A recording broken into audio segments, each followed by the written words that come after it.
지금까지의 내용은 그 두 번째 환상에서 일곱 나팔까지가 이제 끝이 났습니다. 자, 그런데 오늘 우리가 읽을 본문인 요한계시록 12장부터 14장까지는 마지막 일곱 대접이 나오기 전에 잠시 사파로 들어가 있는데요. 이곳에서는 이 일곱 인이 봉해져 있던 두루마리 책이 이제 떨어졌을 때 펼쳐질 완성된 구원의 모습에 대한 요약본이라고 할 수 있습니다. 그래서 어떤 의미에서 요한계시록 12장부터 14장까지의 내용은 신구약 전체의 요약이라고도 해도 될 정도로 또 이렇게 중요한 내용이 또 이 환상 가운데 사파로 들어가 있습니다. 우리 한번 좀 보도록 하겠습니다. 요한계시록 12장 1절 읽고 시작하도록 하겠습니다. 요한계시록 12장 1절입니다. 읽겠습니다. 시작. 하늘에 큰 이적이 보이니 해를 옷 입은 한 여자가 있는데 그 발 아래에는 달이 있고 그 머리에는 12별의 관을 썼더라. 자, 놀라운 광경, 큰 이적, 영적인 큰 이적을 보게 되었다라고 이야기하고 있는데요. 여기 보니까 해를 옷 입은 여자, 그러니까 그 해를 그러니까 뭐랄까요? 그 옷처럼 옷이 해같이 빛나는 어떤 여인을 바라보게 되었습니다. 발 아래에 달이 있다. 그러니까 달도 그의 발 아래에 두는 어떤 영광스러운 여인이 보입니다. 머리 위에는 12개의 별로 이 관을 쓰고 있다고 이야기합니다. 정말 영화로운 어떤 한 여인이 보이고 있습니다. 이 여인은 누구일까요? 성경에서는요, 이 여인은 교회라고 이야기하고 있습니다. 교회는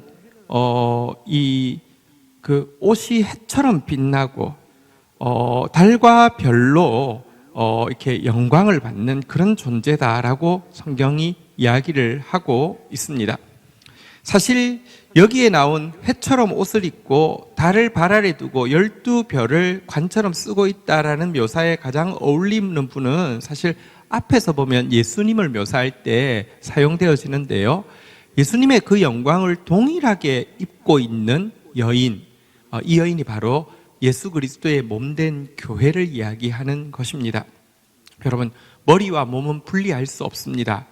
머리가 곧 몸입니다. 그래서 예수 그리스도께서 영광의 관을 쓰셨다는 것은 교회가, 몸된 교회가 영광의 관을 쓴다는 것과 동일한 의미입니다. 지금 우리 오늘 좀 더 자세히 나누겠지만 우리는 교회의 일그러진 모습을 지금 보고 있습니다. 그러나 한 가지, 그걸 부정하자는 게 아니라 한 가지 포기할 수 없는 이 교회의 영광에 대해서 우리는 신뢰해야 합니다. 이것이 예수 그리스도께서 아시는 교회고요, 장차 회복되어질 교회의 영광입니다. 에베소서 5장 27절에 보면 교회에 대해서 하나님께서 이렇게 하실 것이다 라고 이야기하고 있습니다. 같이 한번 읽어보겠습니다. 시작. 자기 앞에 영광스러운 교회로 세우사 티나 주름 잡힌 것이나 이런 것들이 없이 거룩하고 흠이 없게 하려 하심이라.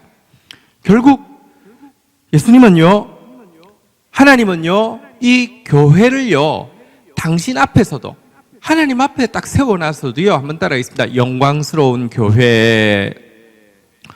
야, 너 어떻게 이렇게 영광스럽냐라고 부를 만한 존재로 만드실 것이라고 이야기합니다. 티도 주름 잡힌 것도 없이 거룩하고 흠없는 존재로 교회를 세우실 것이다 라고 약속하고 있습니다. 이것 때문에 우리는 교회에 대한 소망을 포기할 수 없습니다. 교회는 그리스도의 몸이기 때문에 영광스럽고요. 그런데 생각해 보십시오. 예를 들어 머리는 천재인데 몸이 장애가 있다고 해도 머리만 오고 몸은 오지 마세요 이렇게는 말 못하잖아요. 그죠? 왜냐하면 머리가 천재면은 그분을 예를 들면 강연을 위해서 초청하면은 몸이 좀 일그러져 있어도 상관이 없잖아요. 그죠? 이런 점에서 오늘 교회가 일그러져 있어도 우리의 머리가 예수님이시기 때문에 영광스러운 거 맞습니다. 그러나 그날에는요, 이제 완성되어지는 날에는요, 더 이상 일그러져 있지 않게 티나 주름 잡힌 것 없이 거룩하고 흠없게 하나님 앞에서도 영광스러운 교회로 세우실 것이라는 이 약속이 있기 때문에 우리는 교회의 영광을 포기할 수 없습니다. 지금 한국교회의 이 같은 모습을 보고 두 가지 반응이 있을 수 있습니다. 하나는요, 교회를 떠나는 것입니다. 교회를, 나도 교회 생활을 했지만 이게 교회 모습 맞아라고 하면서 비판하고 조롱하며 떠날 것입니다. 떠난 사람들은 당분간은요, 예를 들면 조금 전에 떠난 사람들은 당분간은 내가 잘 떠났지, 이 더러운 꼴 안 보고 당신 교회 다니세요? 나 진작 떠났다고 이렇게 당당하게 이야기할 수 있으니까 좋지, 이렇게 생각할 수 있을 것입니다. 그리고 또 어떤 사람들은요, 이렇게 떠날 수는 없지만 이렇게 드러낼 수도 없는 막 그런 사람들도 있을 것입니다. 그런데요, 어떤 사람들은 여러분 이 두 부류와는 달리 눈에 보이는 교회가 아니라 그리스도께서 약속하신 교회의 영광을 아는 사람들은요, 도리어 이 일을 통하여서 여러분 알곡과 쭉정이를 가르시고 참 교회를 남기기 위한 하나님의 역사를 믿기 때문에 도리어 교회에 대한 소망이 더 커질 것입니다. 우리 온라인으로 예배하고 있는 성도님들, 또 GT로 말씀 붙잡기 위해서 몸부림치고 있는 성도님들, 정말 부끄럽고 또 이 교회 수치 우리 걸머져야 합니다. 왜냐하면 우리 안에도 그 모습이 있었습니다. 우리 안에도 그런 생각들 가득 차 있었습니다. 욕 들어야 하고 정말 부끄러워해야 하지만 우리 오늘 요한계시록 12장 1절에 보여주고 있는 이 영광스러운 교회의 환상을 잊지 않는 저와 여러분들 되시기를 주의 이름으로 축원드립니다. 에베소서 1장 23절도 한번 좀 보도록 하겠습니다. 에베소서 1장 23절에도 보면 교회에 대해서 이렇게 이야기합니다. 같이 한번 읽도록 하겠습니다. 시작. 교회는 그의 몸이니 만물 안에서 만물을 충만하게 하시는 이의 충만함이니라. 자, 여기 보십시오. 교회는 그리스도의 몸이다, 이렇게 이야기하고 있죠. 만물 안에서 만물을 충만하게 하시는 이분이 누구실까요? 예수님이시죠. 예수님은 성육신 하셔서 만물 안에 들어오셨습니다. 안에 들어오셔서 희석되어져서 사라지는 게 아니라 만물 안에서 만물을 원래의 모습으로, 충만한 하나님의 영광의 모습으로 100%로 바꿀 수 있는 이분이 예수 그리스도신데요. 그럼 교회는 뭐 하는 곳이냐? 만물 안에서 만물을 충만하게 하시는 이인 예수 그리스도의 충만함이라 그랬습니다. 두 가지 뜻이 있겠죠. 첫 번째는 예수 그리스도를 충만히 보여주는 곳이 교회다, 이런 뜻이 될 수 있습니다. 예수를 어디서 만날 수 있느냐? 참된 교회를 통해서밖에 만날 수 없습니다. 예수의 충만함을 어디서 경험할 수 있느냐? 참된 교회를 통해서만 충만히 만날 수 있습니다. 무슨 명상을 통해서 만날 수 있는 게 아니고 공부를 통해서 만날 수 있는 것 아닙니다. 그리스도의 몸을 통해서만 그분의 충만함을 경험할 수 있다는 뜻입니다. 두 번째 뜻도 있습니다.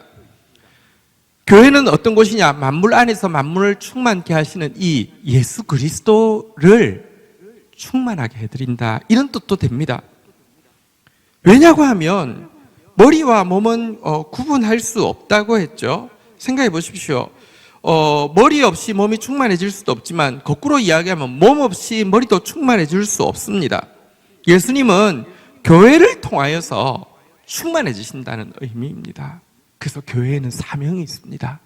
자, 교회의 제일 중요한 사명이 무엇일까요? 자, 본문 2절에 보면 오늘 이 영광스러운 이 여인, 교회를 상징하는 이 여인의 가장 중요한 사명이 나옵니다. 2절 읽도록 하겠습니다. 시작. 이 여자가 아이를 베어 해산하게 되매 아파서 애를 쓰며 부러지더라. 이 여자는 교회라고 했죠.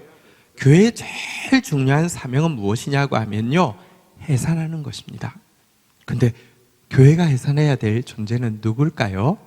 예수 그리스도십니다. 아까 이야기했잖아요. 만물 안에서 만물을 충만케 하시는 일을 충만하게 보여주고, 만물 안에서 만물을 충만케 하시는 일을 충만케 해주는 것이 교회라고 했습니다. 교회의 제일 중요한 사명은 예수를 낳는 것입니다. 이 시대 가운데 또 예수가 나타나게 해주는 것이고 예수의 말씀이 드러나게 해주는 곳이 교회라는 것입니다. 그런데 교회가 예수를 나타나게 하기 위해서는요, 해산의 고통이 따르게 됩니다. 아파서 애쓰며 부르짖는 이 산고가 반드시 따르게 됩니다. 교회가 예수를 드러내는 것은 자연스러운 게 아닙니다. 교회를 구성하고 있는 것은 사실은 두세 명의 우리는 죄인입니다. 죄인이 예수를 드러내는 것은요, 이 죽음과 같은, 과거에는 이 해산의 고통은 진짜 거의 죽음에 방불한 고통 아니었습니까? 죽음과 같은 고통이 필요합니다. 성경에서는요, 예수가 우리를 통하여서 두세 사람의 공동체인, 예수 고백하는 공동체인 교회를 통하여서 드러나기 위해서, 그래서 자기 부인이 동반되는데 자기 부인은 심지어 십자가로까지 이야기하면서 죽는 거다라고 이야기하고 있습니다. 교회만 모이면 예수가 드러나느냐? 아니요. 교회가 모여서, 교회가 해야 되는 제일 중요한 일이 뭐냐고 하면 함께 모여서 자기 부인하는 것입니다. 함께 모여서 회개하는 것입니다. 함께 모여서 아파하고, 함께 모여서 애쓰고, 함께 모여서 부르짖는 가운데 내가 죽고 예수가 드러나는 것입니다. 여러분, 라헬이 죽고 베냐민이 태어나는 것처럼 내가 죽어야지. 그래서 교회의 제일 중요한 사명은 예수를 드러내는 것이고, 예수를 드러내는 제일 중요한 방법은 내가 죽는 것입니다. 어쨌든 이 해산의 고통을 교회가 겪고 있는 장면을 보게 됩니다. 오늘도 예수님이 나타나야 합니다. 지금 교회가 나타나서는 소망이 없습니다. 한국은요, 이제 교회 정말 이 일 이후에 교회가 어떻게 될까 두렵습니다. 어떤 식당에 이미 기독교인은 당분간 출입하지 말아달라고 이렇게 문구를 붙였다고 합니다. 그게 나는 어색하지 않습니다. 지금 이 모습 보면서 그렇게 행동하는 거 어쩌면 이성적인 행동일 수도 있습니다. 이후에 어떻게 될지 모르겠습니다. 이 한국 사회에서요, 교회가 나타나서는 안 됩니다. 예수가 나타나야 합니다. 예수가 나타나기 위해서는요, 지금 이전보다 훨씬 더 아파하고 애쓰고 부르짖는 상고의 고통을, 해산의 수고를, 자기 부인의 이 십자가를 져야만 하는 것입니다. 자, 그런데요, 자, 이 교회가 이 말씀을 이 시대 가운데, 예수를 이 시대 가운데 보여주기 위해서 애쓰는 모습을 보았는데 반대편에서 또 다른 모습을 보게 됩니다. 3절 한번 보도록 하겠습니다. 같이 한번 읽도록 하겠습니다. 시작. 하늘에 또 다른 이적을 보이니 보라, 한 큰 붉은 용이 있어 머리가 7이요 뿔이 10이라. 그 여러 머리에 7 왕관이 있는데. 자, 한번 보십시오. 교회만 영광스러운 것이 아니라 반대쪽에 봤더니 비슷한 모습이 나왔습니다. 여러분, 여기 왕관을 머리가 7이 있고 7 왕관을 썼고, 근데 뿔은 또 10개가 있는 붉고 큰 용이 보였습니다. 자, 여기 붉고 큰 용은 이제 9절에서 더 자세히 나오게 될 텐데, 이제 그 옛뱀 마귀 사탄을 이야기하는데요. 이 붉은색은 그 음란함과 죄를 지금 상징하는 상징으로 사용되어지고 있습니다. 머리가 7인데 7머리에 왕관을 썼다는 것은 그가 얼마나 교만한지를 보여주는 것이고요. 뿔은 힘을 상징하는데 뿔이 10개였다는 것 역시 그가 얼마나 힘이 강력한지를 보여주고 있습니다. 여러분, 교회와 이 여인과 이 12면류관을 쓴 여인과 7 왕관을 쓴 붉은 용의 차이가 백지장 한 장일 수도 있습니다. 이 붉은 용의 핵심은 교만이고요, 교회의 핵심은 겸손입니다. 교회는 자기 부인을 통해서만 예수를 낳는 곳이기 때문에 겸손이 교회의 제일 중요한 표지인데요, 12면류관을 썼는데 교만하다고 하면 그게 바로 붉은 용이 되는 것입니다. 자, 어쨌든 이 붉은 용이 보였는데요. 자, 이것이 무엇하고 있습니까? 4절 한번 보도록 하겠습니다. 같이 읽도록 하겠습니다. 시작. 그 꼬리가 하늘의 별 3분의 1을 끌어다가 땅에 던지더라. 용이 해산하려는 여자 앞에서 그가 해산하면 그 아이를 삼키고자 하더니, 이 용이, 이 사단이 큰 힘이 있습니다. 꼬리로 하늘의 별 3분의 1을 끌어 땅에 던졌다는 것은 천상의 천사 3분의 1을 타락시켜 이 땅으로 끌고 내려와서 이 땅을 죄악으로 다스리고 있음을 상징하는데요. 자, 그런데 이가 이 3분의 1이나 되는 천사를 이끌고 땅에 와서 하려고 하는 제일 중요한 일이 무엇이냐?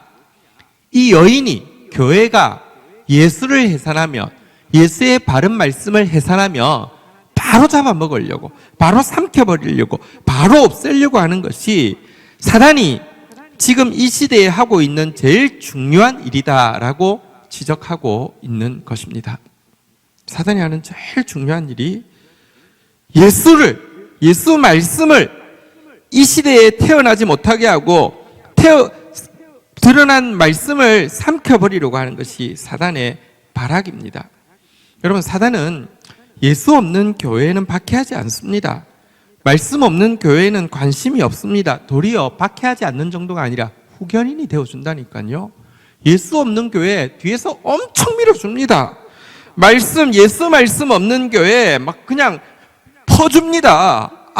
여러분, 그거는 자기 편이기 때문입니다. 게다가 양의 탈을 쓴 일이기 때문에 더 쓸모가 많습니다.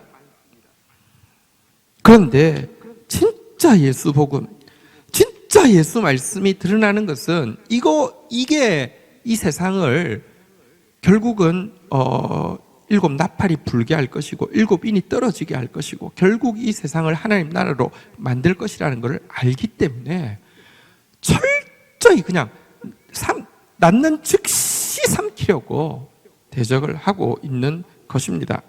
사실은요, 성경에 보면 믿음의 조상들에게 일어난 모든 고난은, 사실 구약시대에 믿음의 조상들에게 있었던 모든 고난은 예수께서 이 땅에 태어나는 것을 무산시키려는 사단의 발악이었고요. 신약시대에 우리에게 있는 고난 역시 예수님은 과거 그때 태어났다가 죽으시고 승천하셨다는 이유로 그냥 끝난 존재가 아닙니다. 예수님은, 기독교는 말씀이라고 믿고요. 그 말씀은 예수님은 살아 부활하신 분이시기 때문에 오늘도 계속 정확하게 선명하게 말씀하시는 분이신데요.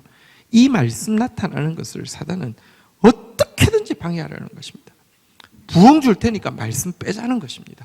은사 줄 테니까 말씀 빼자는 것입니다. 힘 줄 테니까 말씀 빼자는 것입니다. 돈 줄 테니까 말씀 빼자는 것입니다. 사단은 지금도 말씀 삼키려고 하고 있습니다. 그래서 여러분, 참된 교회가 하나님 말씀 가지기가, 하나님 말씀 선포하기가 쉽지 않습니다. 생각해 보십시오. 세상 사람들에게 이 예수의 말씀은요, 2가지 중에 하나입니다. 한번 따라하겠습니다. 미련한 것, 거리끼는 것.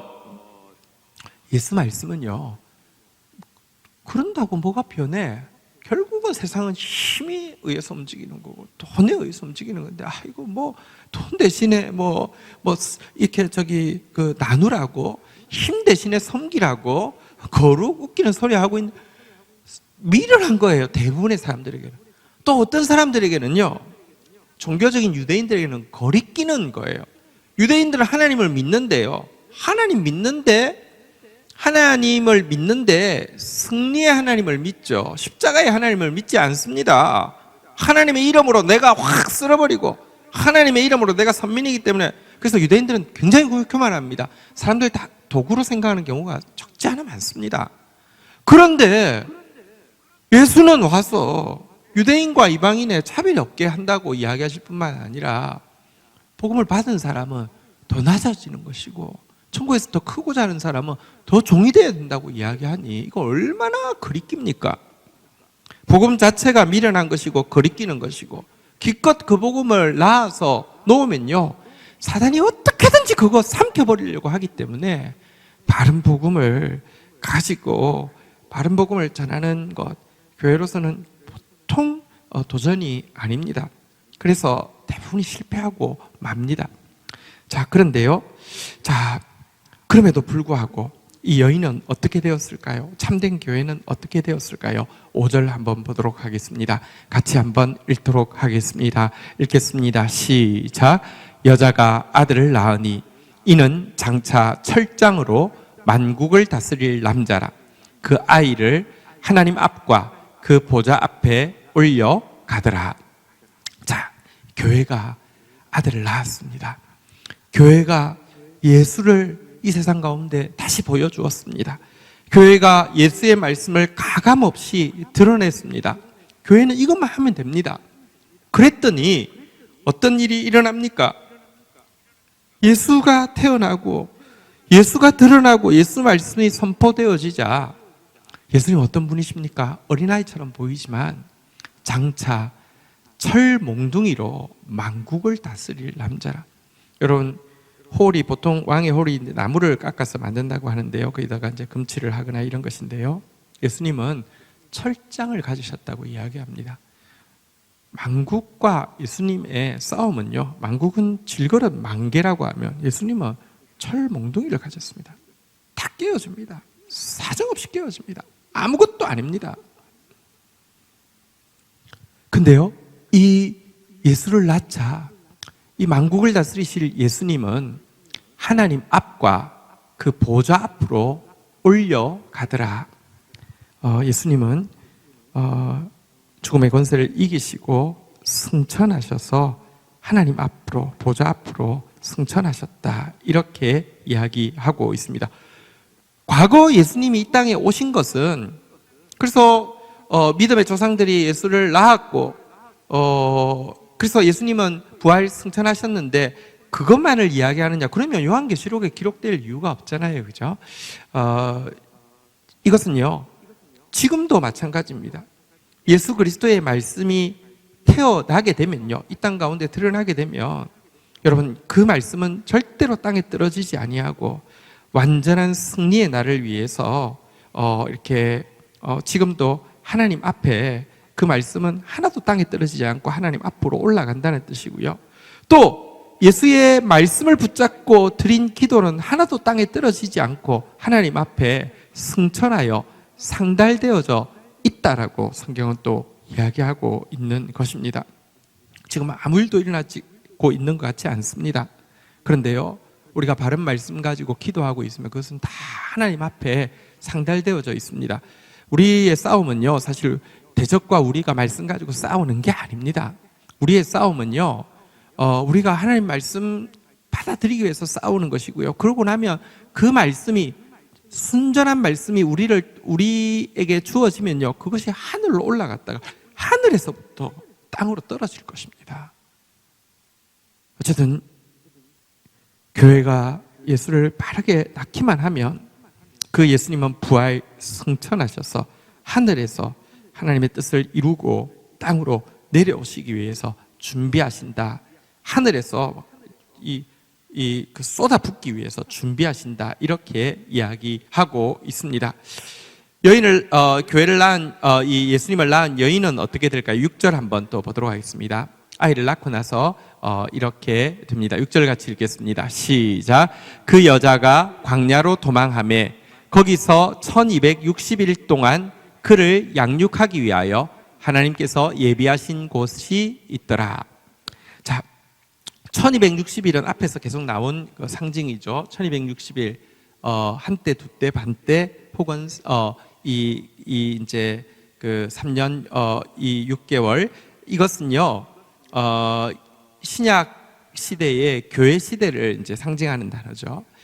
예수를 낳는, 예수의 말씀을 잉태하고 이 세상 가운데 보여주는 교회는요, 하나님께서 이 1260일 동안, 이 신약 시대 동안 광야로 하나님께서 이제 그 도망가게 하시거든요. 광야에 처하게 하신다라고 이야기를 하고 있습니다. 그런데 이 광야에 대해서, 광야는 하나님께서 그를 양육하기 위해서 예비하신 최적의 장소다, 이렇게 또 이야기를 하고 있습니다. 이 부분에 대해서 좀 한번 보도록 하겠습니다.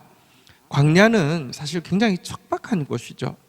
그런데 예수를 낳은 교회면은 뭐 이렇게 영광을 주고 뭔가 뭐 예수를 낳았어 그러면 뭐 이렇게 높여주고 그래야 될 것 같지 않습니까? 아니요.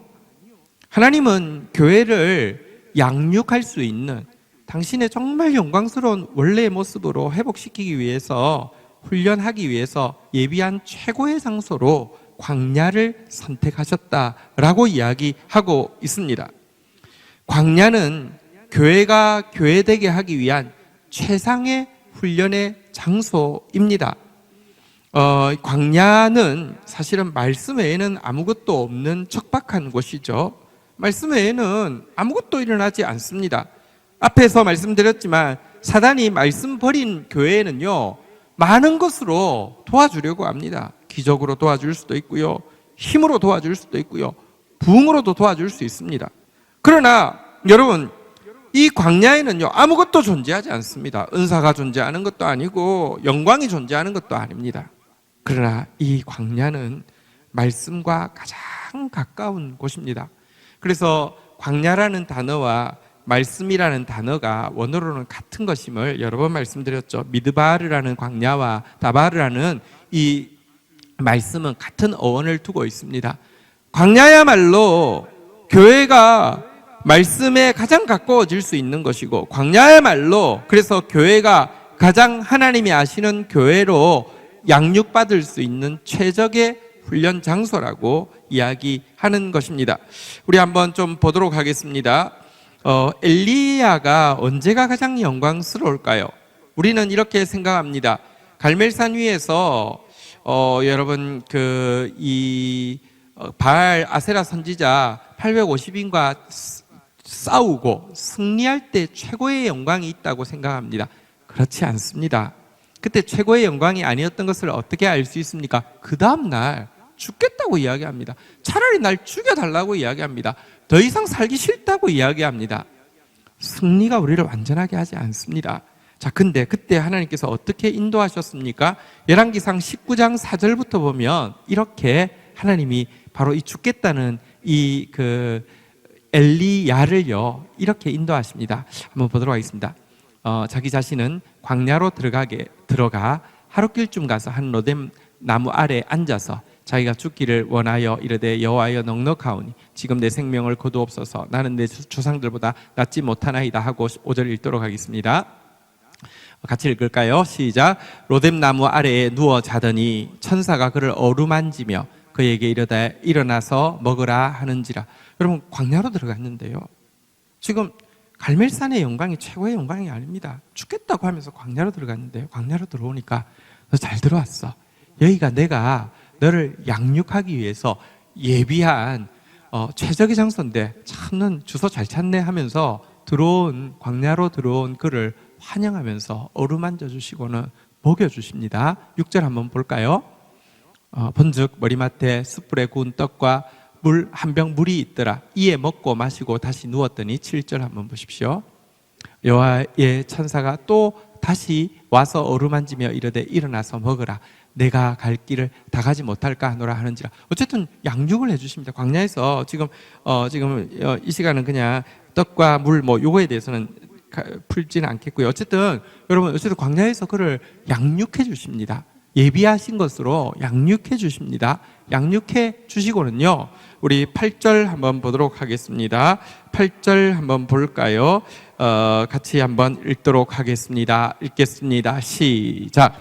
이에 일어나 먹고 마시고 그 음식물의 힘을 의지하여 40주 40야를 가서 하나님의 산 호렙에 이르니라.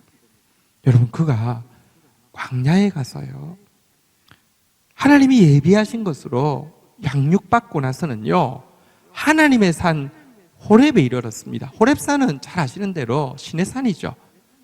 호렙산은 잘 아시는 대로 말씀을 받은 곳이죠. 말씀 받은 곳으로 갔습니다.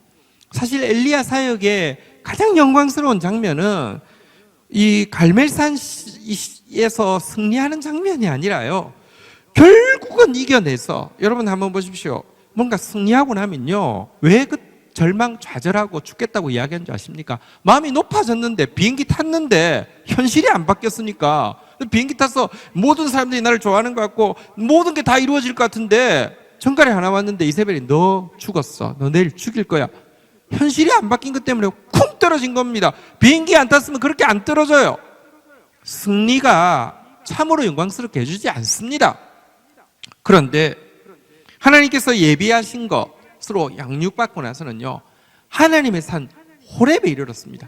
광야에 들어가지 않았다고 하면 호렙산에 갈 수 없었습니다. 하나님이 교회를 위해서 예비해 놓으신 최적의 장소가 여러분 광야임을 알아야 합니다. 그래서 우리는 참된 교회는 광야로 인해서 감사할 수 있어야 합니다. 광야가 축복임을 고백할 수 있어야 합니다. 말씀하시고 싶어서 광야로 우리를 초청하는 것입니다. 어쨌든 광야에서 이렇게 훈련받고 그곳에 있었습니다. 자, 그런데요, 이때 하나님은 일 안 하느냐? 일 안 하는 게 아닙니다. 7절 한번 보도록 하겠습니다. 같이 한번 읽도록 하겠습니다. 오늘 본문 7절로 돌아갑니다. 같이 읽겠습니다. 시작. 하늘에 전쟁이 있으니 미가엘과 그의 사자들이 용과 더불어 싸울세 용과 그의 사자들도 싸우나. 자, 8절도 읽도록 하겠습니다. 읽겠습니다. 시작.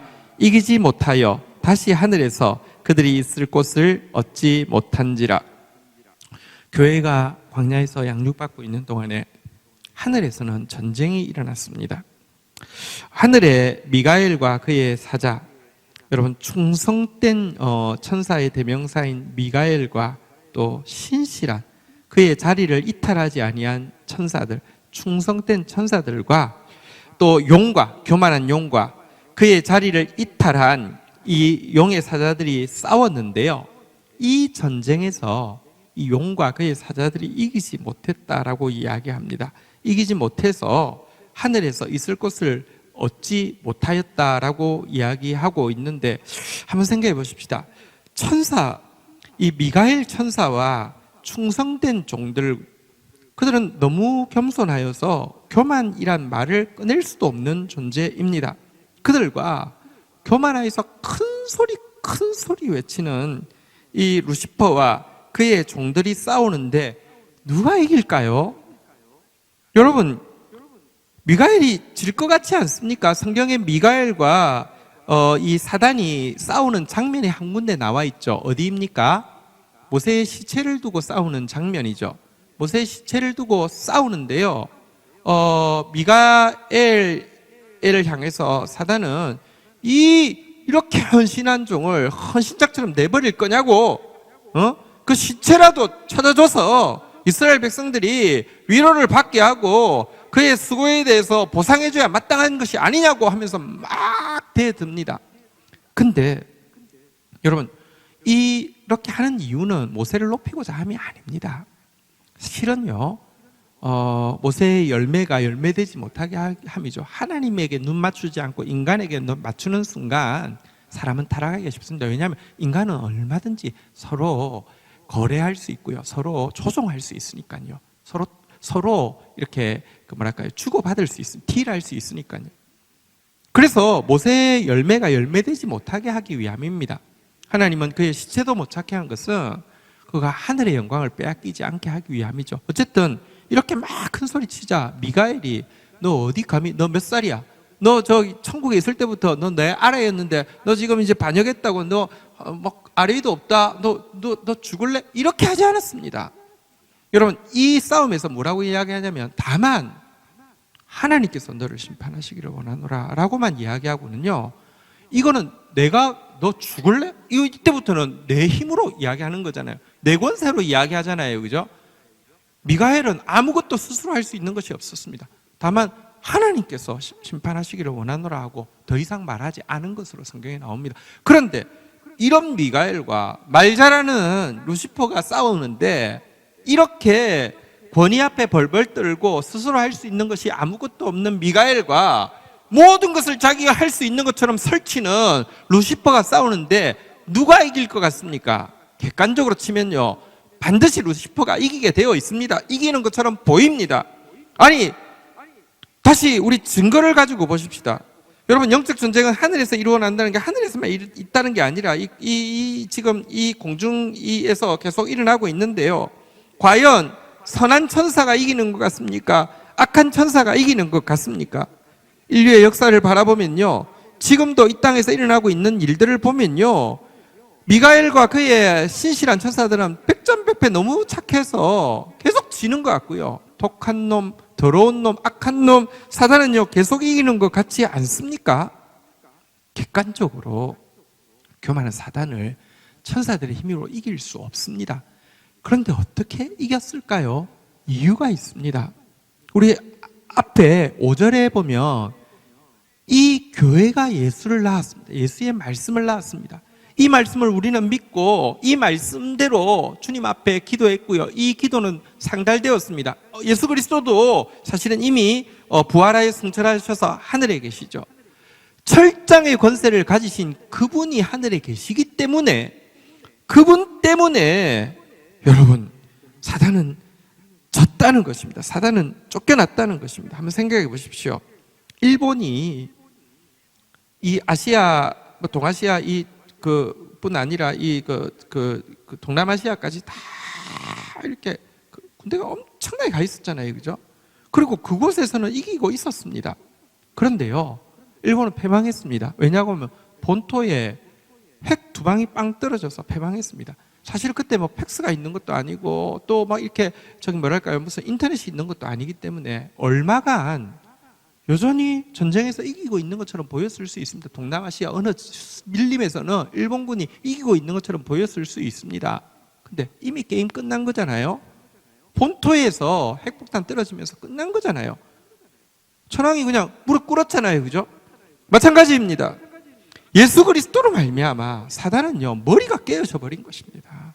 그 예수 그리스도가 하늘에 올라가서 뜻이 하늘에서 먼저 이루어지게 하고 그 승리하신 그의 말씀이 땅으로 쏟아져서 땅에 하나님 나라가 임하게 하는 것이 하나님의 방법입니다. 어쨌든 여러분, 이 예수 그리스도로 말미암아 사단은 쫓겨나게 되었다는 것입니다. 지금도 여러분 우리가 하나님 말씀 붙잡고 기도했습니다. 예수님의 뜻을 알고 중보했습니다. 땅에서 아무 일이 일어난 것 같지 않아 보이죠? 동남아시아의 밀림에서 어떤 승리도 일어난 것처럼 보이지 않죠? 아니요! 일어났습니다. 사단의 머리에 핵폭탄이 떨어진 것처럼 여러분 하나님의 승리는 이루어지고 있는 것입니다. 이것을 아셔야 됩니다. 어쨌든 이 전쟁에서 그들은 이기지 못하였고 쫓겨나게 되었고요. 9절 한번 보도록 하겠습니다.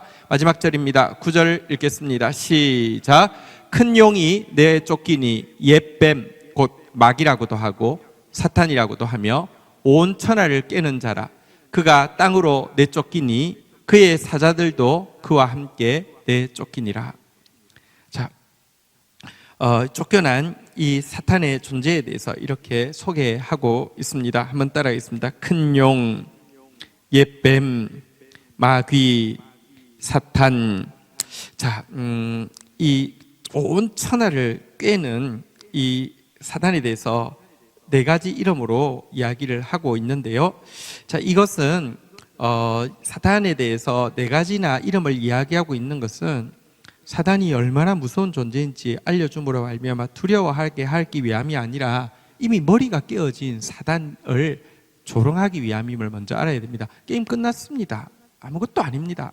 자, 그런데 이 이름은 그의 성격을 잘 보여주고 있는데 위에 2개의 이름은 성격을 보여주는 이름이고 밑에 2개의 이름은 관계를 보여주는 이름입니다. 첫 번째 한번 따라하겠습니다. 큰 용, 잔인한 본성, 파괴력을 상징합니다. 사단은 잔인합니다. 성격이 파괴적입니다. 한번 따라하겠습니다. 옛뱀.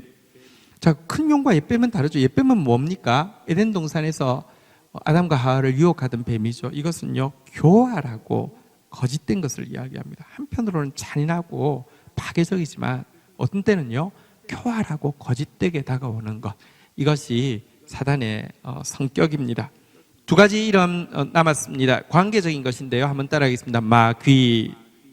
마귀라는 것은요 디아볼로스라고 되어 있는데요, 이건 비난자라는 뜻입니다.